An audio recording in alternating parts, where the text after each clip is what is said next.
Bonjour, bienvenue au 10 minutes juridiques avec le cabinet d'avocats Land associé par VK. On va parler d'intelligence artificielle et de compte public dans quelques secondes, mais tout de suite, les brèves de la semaine. On commence par quelque chose d'assez atroce. Un agent déjeune chez lui pendant sa pause déjeuner et un incendie arrive, il décède. Est-ce que cet accident est imputable au service ? Eh bien oui, ça peut l'être dans certains cas, nous dit le TA de Paris. Autre question, celle de la très faible vaccination des personnels concernés par la vaccination obligatoire dans les établissements de santé de Guadeloupe et de Martinique. Eh bien, un décret a été publié pour modifier à titre temporaire le montant de la rémunération de référence pour l'indemnité spécifique de rupture conventionnelle en pareil cas dans ces deux départements.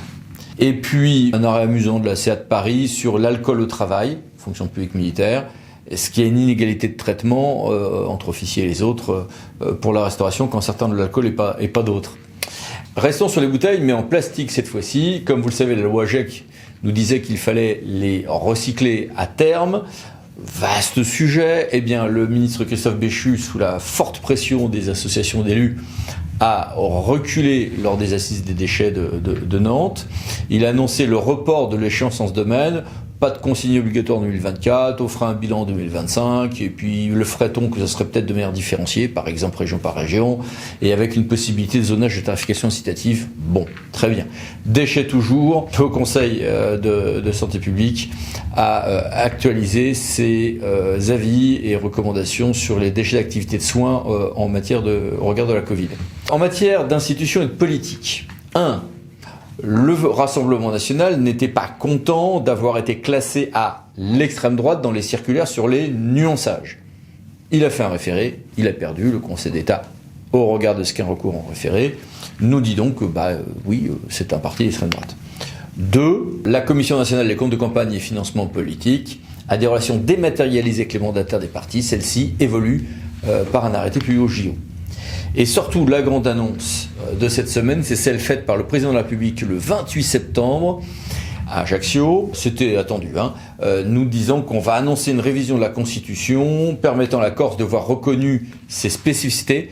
Alors, la langue, c'est vrai service public du bilinguisme, pas de reconnaissance du peuple corse, semble-t-il, un vrai pouvoir d'adaptation et d'habilitation des normes reconnues à la collectivité de Corse, mais il se chuchote que des annonces de même tonneau, mais plus large, concernant d'autres régions, pourraient être faites le 4 octobre lors du discours du président de la République devant le Conseil constitutionnel, à l'occasion de l'anniversaire de notre Constitution, sur une vraie différenciation.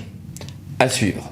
Plus classiquement, on a eu le projet de loi de finances 2024. Très bien.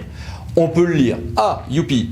Je vous invite à regarder l'article 4, il fait 879 alinéas. Quand même. Bon courage. Urbanisme maintenant.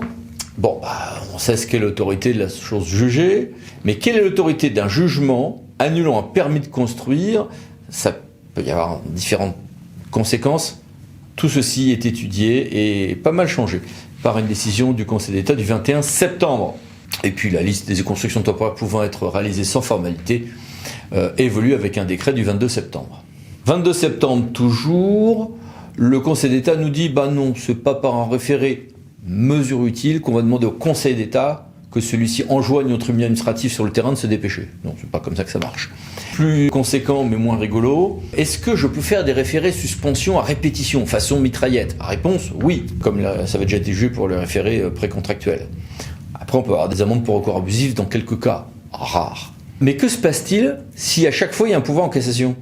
C'est-à-dire qu'en clair, le requérant, tant qu'il perd, il continue à jouer, il soulève des nouveaux moyens. Est-ce qu'à chaque fois, il peut faire un recours en cassation ? Oui, mais est-ce que ces recours seront examinés un par un, chacun ? Réponse non. Seule la dernière cartouche de ce mitraillage parviendra désormais au Conseil d'État, pour les autres, non-lieu. Affaire amusante en matière de pétanque. Non, on va pas dans le sud, on va à Paris. À Paris, j'ai un boulodrome. Ok. La ville de Paris dit, écoutez, moi je vais faire saisir le juge du référé mesure utile, justement, pour faire avec eux le domaine public. Plus classique, il n'y a pas. Oui, sauf que le bien, il est utilisé par l'association, mais il n'est pas en accès direct au public. Il y a 2 portes différentes pour y accéder. Et on n'est pas dans l'affectation à service public parce que la ville ne s'est jamais occupée de l'affecter, même pas au service public. Ça s'est fait plutôt à la bonne franquette, comme ça. On peut pas dire que la ville ait organisé un service. Du coup, c'est le domaine privé. Et du coup, le recours est irrecevable, ce qui soulève plein de problèmes derrière. Intéressant pour ce qui est donc d'une vision quand même qui demeure restrictive de temps en temps de l'affectation à un service public ou à l'usage de la vie publique. Et puis, autre question, les ouvrages publics mal plantés. Vous savez que dans certains cas, ils peuvent être détruits, mais des cas rares. Avec un ouvrage public mis même sur un domaine privé, il ne sera détruit que dans certaines conditions. Dans ces conditions, il y a toute une analyse à faire par le juge. Et bien désormais, il faut prendre en compte le temps qui passe, nous dit le Conseil d'État, 27 septembre 2023. Est-ce que je peux faire un bail amphithéotique administratif en matière d'édifices cultuels ? Oui. Est-ce que je peux mettre fin à ce bail amphithéotique administratif, en l'occurrence pour que l'association loi de 1905 puisse récupérer son lieu de culte, en l'occurrence une mosquée ? Oui. Mais est-ce qu'à cette occasion-là, je peux faire des facilités de paiement ? Non. Parce que c'est dans ce cas-là une aide financière qui, elle, par contre, n'est plus dans les clous. CA de Paris, plénière, 22 septembre. Et puis, toujours sur la laïcité, nouvelle décision en référé suspension et non plus liberté pour nous dire que la circulaire interdisant le port de l'abaya ou du calice est bien légale. On a bien le droit de l'interdire à l'arrivée à l'école, sous réserve d'un examen au cas par cas. Mais là, je simplifie beaucoup la circulaire. En matière de contrat, une demande qui n'émane pas du mandataire n'est pas un mémoire en clamation au sens du CCAG pays. Et puis un arrêté a été pris sur les conditions de recours aux architectes conseils et paysagistes conseils dans les services de l'État.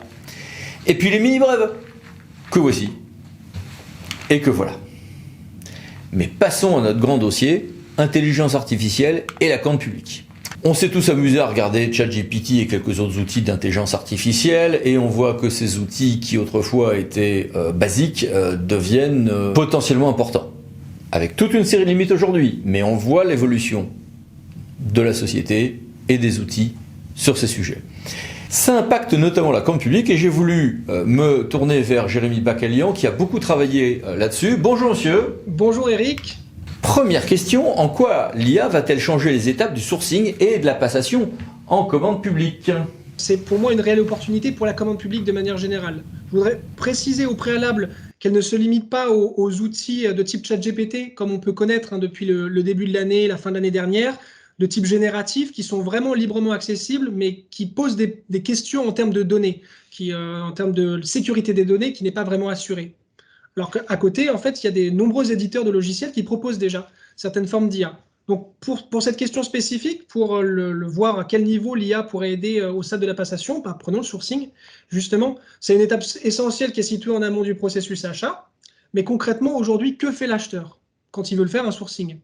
Il va aller voir les fournisseurs qu'il connaît déjà, il va utiliser un moteur de recherche, il va aller dans des événements spécialisés. Et qu'est-ce qu'il va chercher, qu'est-ce qu'il va essayer de pêcher ? C'est la donnée.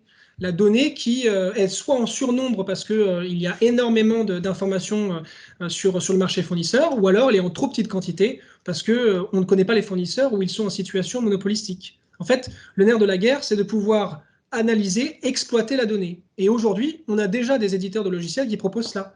Ils ont utilisé, indexé toutes les données qui sont librement accessibles ou payantes, mais très éparses. Ils ont claqué des algorithmes d'intelligence artificielle par-dessus et à partir de cela, proposer une solution dans laquelle un acheteur peut simplement faire sa recherche, poser la question « j'ai tel besoin en fourniture, services et travaux ?» et je souhaiterais avoir les fournisseurs qui peuvent répondre à ce besoin. Donc, en résultat, gain de temps, élargissement de la base fournisseur, économie potentielle d'achat, on a vraiment un sourcing qui est plus efficace. Oui, mais est-ce que ça n'impose pas une réorganisation interne entre ceux qui s'occupent du sourcing, assistés par l'IA, et les autres services, parce qu'il ne faudrait pas que les techniciens se sentent court-circuités, ni qu'il en résulte des biais en faveur de tel ou tel produit. Un outil, de toute façon, c'est que quelque chose qui vient aider à la décision. Donc, ce n'est pas une fin en soi, ça vient aider le travail de l'acheteur et ça ne vient pas le remplacer. L'acheteur va continuer à faire son travail à partir de ce qu'il connaît, sa propre expérience au sein de sa profession. Donc, il est obligé de toute façon de continuer à échanger en interne avec les parties prenantes, à échanger avec ses collègues dans d'autres organisations publiques en faisant par exemple du benchmark ou parangonnage. Donc le logiciel, il ne vient que compléter, mais il vient lui donner de la donnée en plus grand nombre et plus spécialisée. Donc ça, c'est une première chose. À côté, le logiciel de sourcing, bien sûr, les éditeurs de logiciels, ils se rapprochent, alors ils prennent déjà ce qui est librement accessible, donc normalement c'est le plus objectif possible, mais ils vont se rapprocher de fournisseurs et peut-être contractualiser avec ces fournisseurs qui veulent figurer en bonne place dans ces logiciels. Donc, il faut interroger ces prestataires de services, ces prestataires de fourniture de logiciels, pour leur demander comment est constituée leur base, et toujours avoir cet esprit ouvert sur le fait qu'il y a des limites à des outils qui ne sont que là pour aider à la décision. Oui, mais il ne faut pas non plus qu'il y ait ensuite une frustration de l'utilisateur final. L'acheteur, qui désormais a moult informations qui lui arrivent par l'IA, ne risque-t-il pas de squeezer l'utilisateur, lequel serait légitimement frustré? En fait, l'utilisation d'une technologie qui est basée sur l'intelligence artificielle nécessite un prérequis. Le prérequis, ce sont les connaissances de la partie de l'acteur de l'achat. Pas seulement l'acheteur, toutes les personnes qui vont utiliser ces logiciels. Ils ont besoin d'avoir toutes les connaissances nécessaires parce que une technologie d'IA, et notamment celle générative, comme on a pu connaître, comme on connaît avec ChatGPT, lorsqu'elle va donner une réponse, elle la donnera avec une assertion et un aplomb tel qu'on pourrait prendre pour argent comptant ce qui est dit. Or, il faut être capable de trier le bon le vrai du faux et de connaître avant. Donc, ça veut dire qu'on aura toujours besoin d'un juriste, toujours besoin d'un acheteur qui a les compétences nécessaires, qu'il aura acquis au gré de ses expériences, de ses formations, et il va utiliser l'outil à côté. Donc, on ne peut pas dire, attention, voilà, l'outil a dit ça, c'est le plus objectif possible, donc on doit prendre pour argent comptant ce qu'il nous a dit. L'acheteur doit toujours être en accompagnement. Une solution est peut-être de réunir tout ce petit monde en groupe de travail, notamment aux phases d'analyse de ce qui a été produit par l'IA. Exactement. Il y a beaucoup d'accompagnement et d'informations sur les limites de l'utilisation de ces outils. Y compris pour l'analyse des offres, le traitement des pièces administratives? Oui, ça pourrait tout à fait le faire. Alors moi, tout ça, je le pose au conditionnel. Hein. Le but, c'est pas une expérience spécifique dans les fonctions que je peux avoir actuellement. C'est plutôt une prospective sur ce qui est possible et sur mes rencontres que j'ai pu avoir avec des prestataires de ce type de service. Oui, il est possible d'avoir des logiciels qui viennent comparer les pièces. Je pense que justement, c'est intéressant d'utiliser le corpus que l'on a déjà pour pouvoir l'intégrer dans de tels logiciels qui ensuite vont être capables d'organiser. Il existe aujourd'hui des CRM, des logiciels de contract management qui sont utilisés pas seulement pour la commande publique, mais dans les directions juridiques et qui permettent de paramétrer correctement les clauses de ces marchés. Et quid de l'exécution ? Quel est le but dans l'exécution? Quelle est une des missions principales de l'acheteur? C'est la recherche de la performance. Ce qui est intéressant, parce que à l'expression française exécution des marchés publics, la langue anglaise, notamment au niveau de l'Union européenne, va utiliser l'équivalent contract performance, c'est-à-dire la performance contractuelle. Et en fait, l'une des missions, c'est de réduire au maximum les risques qui affectent la performance de ces contrats dans toute l'exécution, de la notification jusqu'à la fin d'exécution. Une fois que ce principe est posé, en fait, c'est plus facile d'identifier quelles tâches qui étaient jusqu'alors réservées exclusivement à l'acheteur, l'IA pourrait accompagner. Donc, je pense par exemple à la solution d'exploitation de cahiers des charges, d'analyse des dépenses ou de gestion du risque fournisseur. L'exemple, c'est le premier, solution d'exploitation des cahiers des charges. Qu'est-ce que je veux dire par là? Le cahier des charges est créé, il est fait par un acheteur, il est éventuellement négocié avec le titulaire et il est bien connu au moment T.